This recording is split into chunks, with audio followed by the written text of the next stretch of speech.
Newton for Everyone recently held a meeting discussing on why Newton's housing rules aren't working and how the city is beginning to fix them. Newton News correspondent Seamus Lappin was there to bring us the highlights. We're here tonight to talk about zoning, how it works, when it works well, when it sometimes doesn't work well, and some things we can do as a community to get the outcomes that we want more of the time. Following opening remarks, Tim Love and Lauren Rapport of Util, a Boston-based architecture and urban planning firm, shared their perspectives on how Newton's zoning rules have shaped housing development across the city.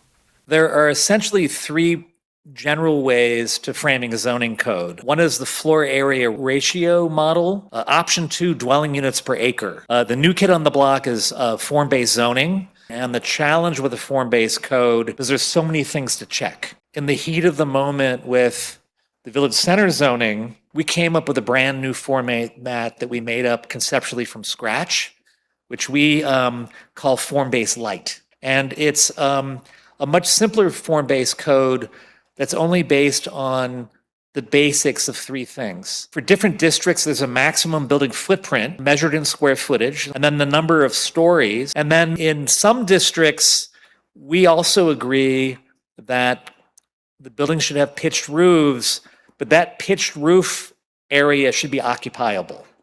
While Love focused on simplifying the zoning code, Lauren Rapport turned her attention to the approval process itself, arguing that lengthy permitting requirements have made it difficult for new housing projects to move forward.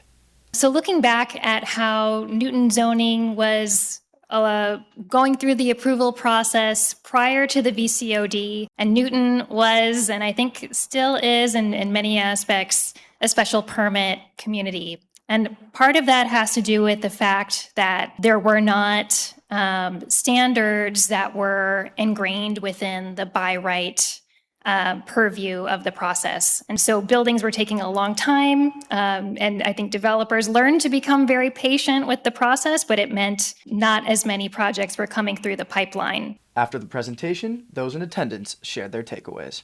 I've been interested in particularly affordable housing for a long time. I lived 23 years out on Cape Cod. Housing out there is impossible.